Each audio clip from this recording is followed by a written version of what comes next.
ওই যে দেখা যাচ্ছে পুকুরের একদম কিনারে একটা গাছ, সেটা হচ্ছে জাম্বুরা গাছ। আমাদের এই জাম্বুরা গাছটায় এইটাই হচ্ছে প্রথমবারের মতো জাম্বুরা এসেছে। তো 3টা এসেছিল, একটা আর কি পড়ে গিয়েছে, আর 2টা হচ্ছে গাছের মধ্যে আর কি রয়ে গিয়েছে। তো এই 2টা হচ্ছে এখন একদম বাড়তি হয়ে গিয়েছে, মানে মানে খাওয়ার সময় হয়ে গিয়েছে। তো আমি এটাকে এখন সুন্দর করে কেটে দেখবো ভিতরটা আসলে কেমন। বড় একটা সাইজের জাম্বুরা, ঠিক এত বড়ই ছিল যে আমি ছুরি দিয়ে ভালো করে কাটতে পারতেছিলাম না। মনে হচ্ছিল যে আরো বড় ছুরি হলে ভালো করে কাটতে পারতাম। তো তাতে কি হয়েছে, ওভাবে আমি সুন্দর করে কেটে নিচ্ছি।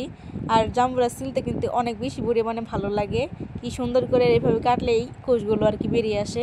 তো এই তো ছিলানো শেষ, এবার আমি কাটবো। আর যখন কাটতেছিলাম তখন ওয়াও, কি যে সুন্দর গোলাপি, একদম গোলাপি, আর এত পরিমাণে মজা ছিল কি বলবো, অসাধারণ।